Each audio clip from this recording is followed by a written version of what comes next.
Hello everyone, we are back with chordates. तो आज हम कॉर्डेट्स को 10 मिनट्स में कंप्लीट करने की कोशिश करेंगे एंड ट्रस्ट मी, आपका 10 मिनट्स के अंदर अंदर कॉर्डेट से रिलेटेड पूरी एनसीईआरटी आपकी रिवाइज हो जाएगी। So let's get started. और बस आपका फोकस और concentration end of the video तक मेरे को चाहिए एंड आपकी एनसीईआरटी रिवाइज हो जाएगी with in 10 minutes for chordates. Chordates में नोटोकॉर्ड की प्रेजेंस होती है। इनकी central nervous system dorsal, hollow और सिंगल होगी। इनके पास गिल स्लिट्स की भी प्रेजेंस होती है। हार्ट वेंट्रल होता है और पोस्ट एनाल टेल प्रेजेंट होता है। अब इसी 3-4 पॉइंट से PYQs में कितने क्वेश्चन रिपीट हो चुके हैं।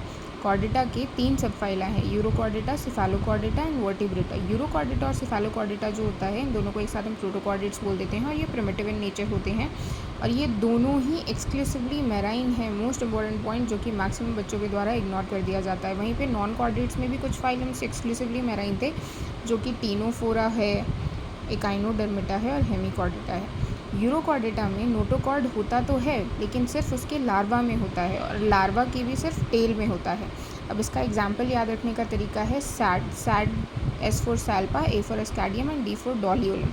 सिफेलोकॉर्डेट्स में थ्रू आउट दी लाइफ उनके नोटोकॉर्ड की प्रेजेंस देखने को मिलती है और हेड टू टेल प्रेजेंस होता है।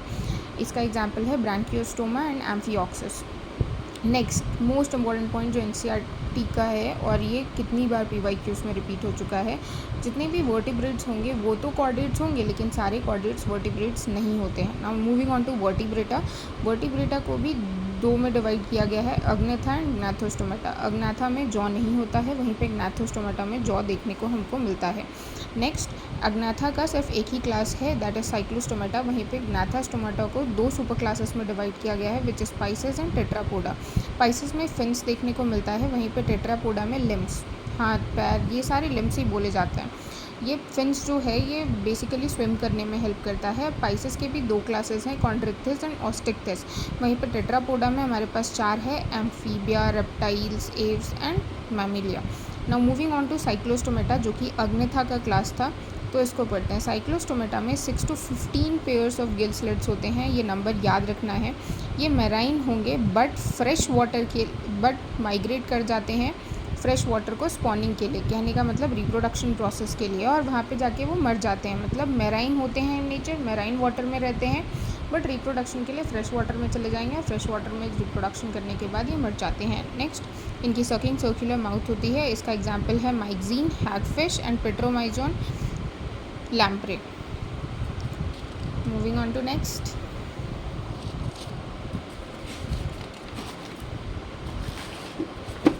अब है हमारे पास पाइसेस के 2 क्लासेस जो हमारे पास थे, कॉन्ड्रिक्थिस एंड ऑस्टिक्थिस, वो हम लोग पढ़ेंगे। कॉन्ड्रिक्थिस, कॉन्ड्री का मतलब होता है कार्टिलेज, तो इनके पास जो इनकी एंडोस्केलेटन होगी वो कार्टिलेजिनस एंडोस्केलेटन होती है। इनका माउथ वेंट्रल होता है एंड नो ओपरक्यूलम, इनमें कोई भी Gill covering, operculum is Gill covering, तो इसमें कोई भी गिल कवरिंग देखने को नहीं मिलती है। इनमें एयर ब्लैडर भी एब्सेंट होता है, जिसकी वजह से इनको कॉन्टीन्यूसली स्विम करना पड़ता है। इनके पास प्लेकॉइड स्केल्स होते हैं और ये पॉइकिलोथर्म्स यानी कि कोल्ड ब्लडेड होते हैं। अब एक चीज़ याद रखना है कि सिर्फ एव्स और मैमल्स को छोड़ के बाकी जितने भी होंगे वो सारे ही कोल्ड ब्लडेड होते हैं। सिर्फ एव्स और मैमल्स जो होता है ये वार्म ब्लडेड होता है और ये विविपैरस होंगे और ये इंटरनल फर्टिलाइजेशन करते हैं। अब इसका जस्ट अपोजिट हमारा ऑस्टिक्थिस चला जाता है। ऑस्टिक मतलब बोन्स होता है, तो इनके पास बोनी एंडोस्केलेटन होगा और उसके पास कार्टिलेजिनस था। इसके पास वेंट्रल माउथ था तो इसके पास टर्मिनल माउथ है। उसके पास एयर ब्लैडर नहीं था तो इसके पास एयर ब्लैडर है।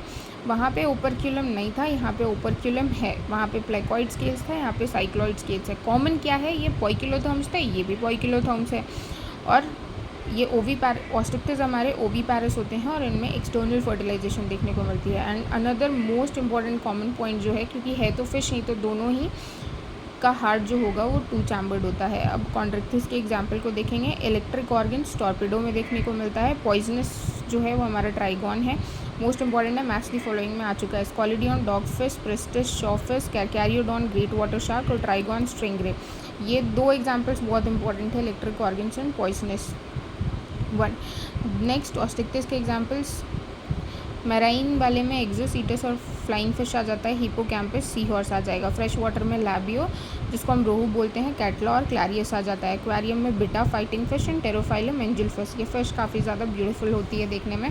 Next moving on to Tetrapoda वाला पार्ट, जिसमें सबसे पहला आ जाता था एम्फीबिया। एम्फीबिया एक्वाटिक और टेरेस्ट्रियल, क्योंकि एम्फी का मतलब होता है डुअल, तो ये एक्वाटिक भी होंगे टेरेस्ट्रियल भी होंगे। इनमें हेड और ट्रंक होता है, इनके पास स्केल्स नहीं होता है, टिम्पैनम की प्रेजेंस होती है, क्लोएका प्रेजेंट होता है। फिशेस के पास 2 चैम्बर्ड हार्ट था, इनके पास 3 चैम्बर्ड हार्ट होता है। ये ओवी पैरिस एग लेइंग होते हैं और इसका एग्जाम्पल है Bufo, toad, Rana frog, Hyla, tree frog, salamander. Ichthyophis limbless amphibian है, इसके पास एम्फीबिया होते हुए भी इसके पास लिम्स नहीं होते हैं। So this is most important, याद रखना है। Next moving on to reptiles, ये क्रीपिंग नेचर के होते हैं, इनके पास भी कोई स्केल्स नहीं होता है। इनकी हार्ट 3 चैम्बर्ड होती है, सिर्फ क्रोकोडाइल्स को छोड़ के। क्रोकोडाइल्स एक रेप्टाइल ही है लेकिन इसकी हार्ट 4 चैम्बर्ड होगी। इनमें टिम्पैनम का प्रेजेंस होता है। इसका एग्जाम्पल है Chelone, turtle, Testudo, chameleon, tree lizard, Calotes, garden lizard, alligator, Hemidactylus, wall lizard. अब 3 पॉइजनस स्नेक्स, ये भी बहुत इंपॉर्टेंट है, ये भी PYQs में आ चुका है, which are Naja, Bungarus and Vipera. Okay, so moving on to next, अब हमारा last but not the least Aves. अब मैंने बताया था बाकी के पहले जितने भी थे वो पॉइकिलोथर्म्स थे, सिर्फ एव्स और मोमस जो होते हैं ये होमियोथर्म्स होते हैं। इनके पास फेदर्स देखने को मिलता है, ये उड़ते हैं। इनमें सारे ही एव्स उड़ेंगे सिर्फ ऑस्ट्रिच को छोड़ के। ऑस्ट्रिच का लार्जेस्ट एग होता है। इनके टेल के बेस पे स्केल देखने को मिलता है। इनके पास न्यूमैटिक बोन्स होते हैं, कहने का मतलब इनके पास खोखला हड्डी होता है, सो दैट ये इजीली फ्लाई कर सके। पंछी बनू उड़ती फिरो मस्त गगन में, वो वाला कहानी। इनके पास क्रॉप और गिजार्ड 2 चैम्बर देखने को मिलता है। होमियोथर्म्स वार्म ब्लडेड होते हैं, 4 चैम्बर्ड हार्ट है। एयर सैक्स जो है वो लंग्स को सप्लीमेंट कर रहा होता है। Example Corvus, crow, Columba, pigeon, Psittacula, parrot, Pavo, peacock, एपेंडुस, एप्टिनोडाइट्स, पेंगुइन हो जाता है। Moving on to Mammalia, Mammalia का कैरेक्टरिस्टिक फीचर है मैमरी ग्लैंड। इनके पास डायाफ्राम प्रेजेंट होता है। एक्सटर्नल ईयर है, 4 चैम्बर्ड हार्ट है। होमियोथर्म अगेन वार्म ब्लडेड है, ये विवी पैरिस होता है।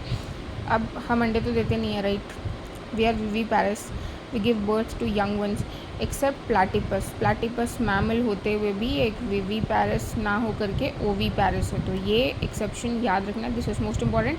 और मैमिलिया के बाकी एग्जाम्पल्स जस्ट NCERT से आप रेफ़र कर लो। And thank you so much, I hope आपका NCERT अच्छे से रिवाइज हो चुका होगा।